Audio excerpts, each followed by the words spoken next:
रात के 12 बज रहे हैं। कॉलेज की पीली बस रत्नागिरी से पुणे की ओर लौट रही है। फाइनल ईयर के स्टूडेंट्स की यह आखिरी ट्रिप है। रास्ता सुनसान और घना है। बस जंगल और पहाड़ी घुमावदार रास्तों से गुजर रही है। चारों ओर सिर्फ पेड़ और अंधेरा है। हवा की हल्की सरसराहट और कभी कभी शाखों का टूटकर गिरना एक अजीब सी बेचैनी पैदा कर रहा है। बस की पिछली सीटों पर अब कोई शोर नहीं है। दिन भर की ट्रिप के बाद सब थके हुए हैं। पिछली एक सीट पर सनी और शीतल साथ बैठे हैं, एक ही हेडफोन में धीमा गाना सुनते हुए। शीतल की आंखें बंद हैं, सनी सीट से सिर टिकाए हुए हैं। कॉलेज ट्रिप की मस्ती अब थकान में बदल चुकी है। सामने वाली सीट पर राहुल चुपचाप बैठा है, सीट से टिके हुए, जैसे किसी भी पल नींद आ जाएगी। खिड़की वाली पीछे की सीट पर मनोज बैठा है। बस पहाड़ी रास्तों पर धीरे धीरे आगे बढ़ रही है। बाहर घना अंधेरा फैल चुका है, सब शांत है। सिर्फ मनोज की आंखें बाहर टिकी हैं और उसके मन में एक अजीब सी बेचैनी जन्म ले रही है।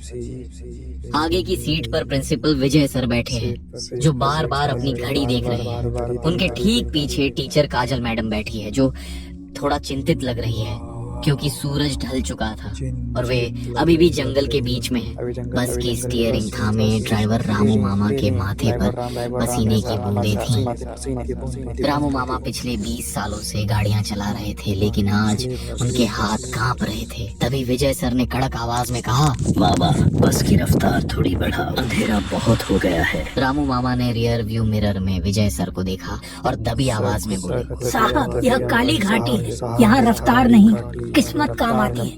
दुआ करो बस यहाँ न रुके। पीछे बैठा राहुल, जो स्वभाव से थोड़ा डरपोक था, उसने यह सुन लिया और कहा, मामा तुम ऐसे क्यों बोल रहे हो? तभी एक जोरदार झटका लगा। इंजन ने एक अजीब सी घुरघुराहट की और बस का सन्नाटा चीरते हुए वह खामोश हो गई। हेडलाइट्स बुझ गईं और बस जंगल के बीचों बीच खड़ी हो गई। तभी काजल मैडम ने घबरा कर पूछा, अब क्या हुआ मामा? बस क्यों रोक दी? रामू मामा ने पीछे मुड़कर कहा, लगता है रेडिएटर फट गया। तुम सब लोग बस के अंदर ही रहना।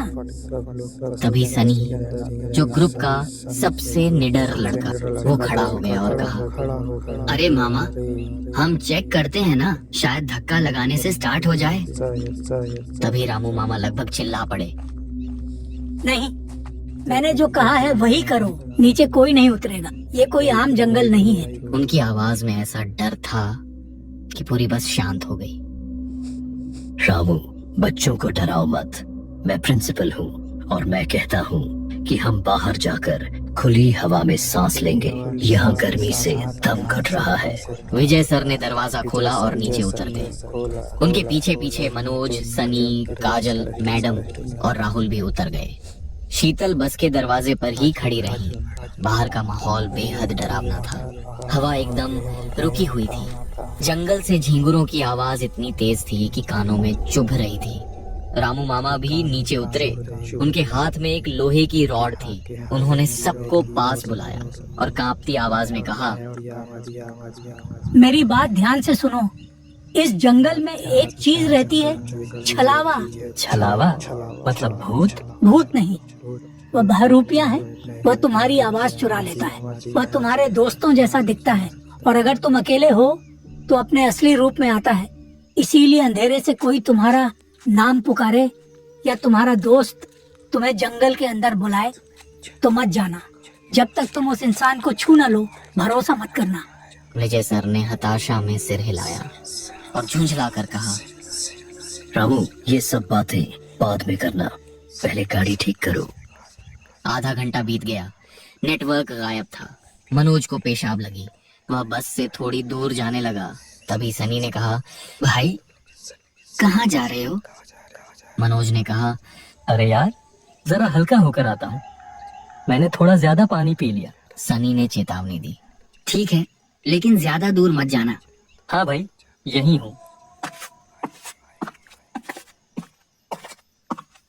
2 मिनट बाद झाड़ियों के पीछे से मनोज की आवाज आई, अरे सनी इधर आ ना यार, देख यहाँ क्या मिला है।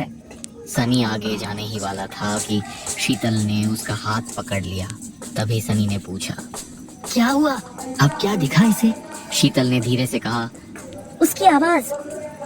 उसकी आवाज में गूंज नहीं है सनी।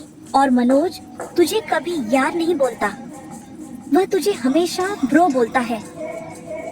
सनी रुका, उसने ध्यान से सुना। झाड़ियों से फिर आवाज आई, अरे सनी, आना ब्रो, देख क्या मस्त चीज है। इस बार उसने ब्रो बोला था, जैसे उसने उनकी बातें सुन ली हो और अपनी गलती सुधार ली हो। सनी के रोंगटे खड़े हो गए। तभी दूसरी तरफ से मनोज पैंट की जिप लगाता हुआ वापस आया और कहा, क्या हुआ? तुम लोग मुझे ऐसे क्यों घूर रहे हो? सबकी सांसें थम गई। अगर मनोज यहाँ है तो झाड़ियों में से सनी को कौन बुला रहा था? तभी विजय सर ने टॉर्च उस तरफ घुमाई। अरे कौन है वहाँ? रोशनी की लकीर झाड़ियों पर पड़ी। वहाँ कोई नहीं था, सिर्फ हवा से हिलते हुए पत्ते थे। लेकिन तभी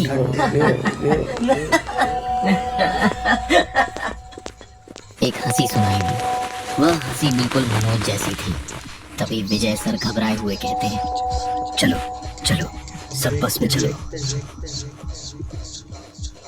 अब उनका तर्क और विज्ञान अब डर के आगे घुटने टेक रहा था। लेकिन रामू मामा बस के नीचे कुछ ठीक कर रहे थे। तभी काजल मैडम ने कहा, मामा जल्दी बस के अंदर आओ। बस के नीचे से रामू मामा की आवाज आई। बस हो गया मैडम, 2 मिनट। 5 मिनट बीत गए, रामू मामा बाहर नहीं आए। तभी सनी कहता है, सर मैं नीचे जाकर देखता हूँ। सनी ने हिम्मत जुटाकर धीरे धीरे झुककर बस के नीचे झांका। अंधेरा इतना घना था कि कुछ भी साफ नहीं दिख रहा था। एक पल के लिए ऐसा लगा जैसे कोई वहां से उसे घूर रहा हो। उसका गला सूख गया और लड़खड़ाती आवाज में उसने घबरा कर कहा, सर यहाँ तो कोई नहीं है। सनी जैसे ही बस में जाता है तभी ड्राइवर की सीट पर रखा रामू मामा का फोन बजा। रिंगटोन सन्नाटे में गूंज उठी। स्क्रीन पर घर लिखा था और उसी पल बस की छत पर कुछ भारी चीज के गिरने की आवाज आई। धड़ाम! पूरी बस हिल गई। शीतल रो पड़ी। छत पर कोई चल रहा था।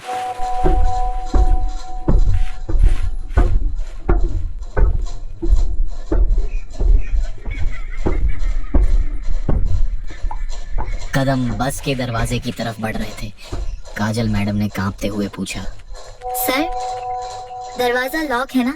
हाँ मैडम, चिंता मत करो, दरवाजा लॉक किया है मैंने। तभी बस के पीछे की कांच पर किसी ने दस्तक दी।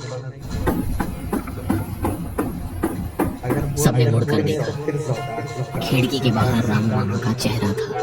वह मुस्कुरा रहे थे, लेकिन उनकी मुस्कान बहुत चौड़ी थी, इंसान से कहीं ज्यादा चौड़ी। और उनकी आंखें नहीं थी, वहां सिर्फ अंधेरा था। बाहर खड़े रामू मामा ने विजय सर की आवाज में बोला, दरवाजा खोलो साहब, मुझे अंदर आना है। चेहरा रामू मामा का, लेकिन आवाज विजय सर की है। विजय सर अपनी ही आवाज बाहर से सुनकर सन्न रह गए और बोले, ये क्या है? मेरी आवाज में रामू। खिड़की पर वह खौफनाक चेहरा अभी भी मुस्कुरा रहा था, लेकिन अगले ही पल वह अंधेरे में गायब हो गया। बस के अंदर सन्नाटा छा गया। सिर्फ सबकी भारी सांसें चल रही थीं। सनी ने हाँफते हुए कहा, हमें यहाँ से निकलना होगा। राहुल ने घबराए हुए कहा, तू पागल है क्या?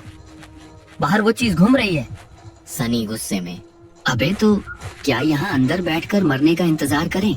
और ये बस स्टार्ट नहीं हो रही है। और वो कांच कितनी देर रोक पाएगा उसे? एक पत्थर मारेगा और सब खलास। सबकी नजरें खिड़कियों पर गईं। बस अब सुरक्षित नहीं लग रही थी, बल्कि एक पिंजरे जैसी लग रही थी जिसमें वे फंस गए थे। काजल मैडम ने कांपती आवाज में पूछा, लेकिन सनी हम जाएंगे कहाँ? इस वक्त हम जंगल के बीच में फंसे हैं। मैंने आते वक्त एक बोर्ड देखा था, फॉरेस्ट गेस्ट हाउस मुश्किल से 100 मीटर दूर है। वहाँ कम से कम ईंट पत्थर की दीवारें होंगी और शायद कोई फोन भी मिल जाए। यहाँ खुले में रहना बेवकूफी है।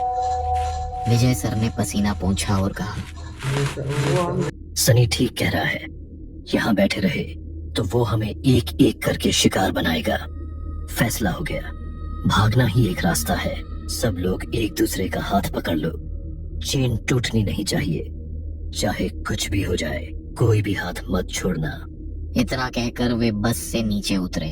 तभी अचानक बाहर इतना घना कोहरा छा गया था कि सामने खड़ा आदमी भी साफ दिखाई नहीं दे रहा था। विजय सर बोले, भागो, और उसी पल सब कुछ बेकाबू हो गया।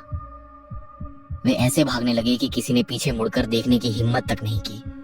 कदम बस आगे बढ़ते जा रहे थे जैसे किसी अनदेखे डर ने उन्हें धकेल दिया हो। चारों तरफ कोहरा इतना घना था कि ऐसा लग रहा था मानो वे धुएं के बादलों के बीच दौड़ रहे हों। दिशाएं खो चुकी थीं, रास्ते धुंध में घुल गए थे। दौड़ते दौड़ते शीतल का संतुलन बिगड़ गया। उसकी उंगलियों की पकड़ ढीली पड़ी और उसी पल राहुल का हाथ उसके हाथ से छूट गया। राहुल संभल भी नहीं पाया। वह रास्ते के किनारे से फिसला और एक खाई जैसी ढलान पर जा गिरा।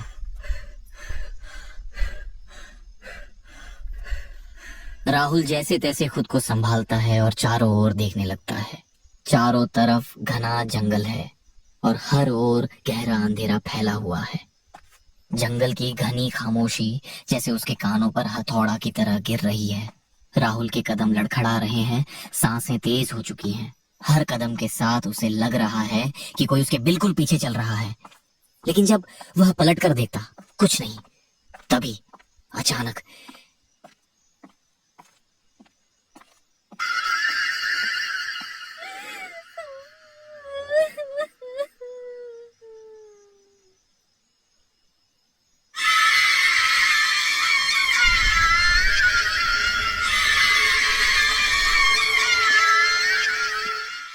कहीं पास से रोने की आवाज आई, धीमी, टूटी हुई, जैसे कोई बहुत दर्द में हो लेकिन चीख भी ना पा रहा हो। राहुल वहीं रुक गया। उसके पैर जमीन में गड़ गए। दिल इतनी जोर से धड़क रहा था कि उसे लगा अब फट जाएगा। कांपते होंठों से उसने हिम्मत जुटाई और बोला, कौन है? कोई है क्या? कोई जवाब नहीं, बस सन्नाटा और झींगुरों की तेज आवाज जो अब पहले से ज्यादा डरावनी लग रही है। राहुल ने सूखा गला निकला और आगे बढ़ने लगा। हर कदम जैसे किसी अनदेखे खतरे की तरफ जा रहा हो। सनी, कहाँ हो भाई? मुझे बचा लो। उसकी आवाज जंगल में गूंजकर वापस उसी पर गिर पड़ी, लेकिन जवाब कुछ भी नहीं। तभी उसे अपने ठीक ऊपर पेड़ के पत्तों में सरसराहट सुनाई दी, जैसे कोई भारी चीज एक डाल से दूसरी डाल पर कूदी हो। राहुल का दिल जोर से धड़का। उसने डरते डरते अपनी नजरें ऊपर की ओर घुमाई और जो उसने देखा उससे उसका खून जम गया। जमीन से करीब 20 फीट ऊपर एक मोटी काली डाल पर एक औरत बैठी है। उसने सुर्ख लाल रंग की साड़ी पहन रखी थी, लाल साड़ी पहने हुए, सिर पूरी तरह पल्लू से ढका हुआ। हवा चल रही थी, पत्ते हिल रहे हैं, लेकिन वो परछाई बिल्कुल नहीं हिली। राहुल की रूह कांप उठी। उसके मुंह से ऐसी चीख निकली कि पूरी घाटी गूंज उठी। वही चीख दूर भाग रहे सनी, विजय सर, काजोल मैडम, शीतल और मनोज तक पहुंची। ये तो राहुल की आवाज है। सनी, सुबह होने तक हम कुछ नहीं कर सकते। फॉरेस्ट गेस्ट हाउस तो आ ही गया है। चलो गेस्ट हाउस चलते हैं और सुबह का इंतजार करते हैं।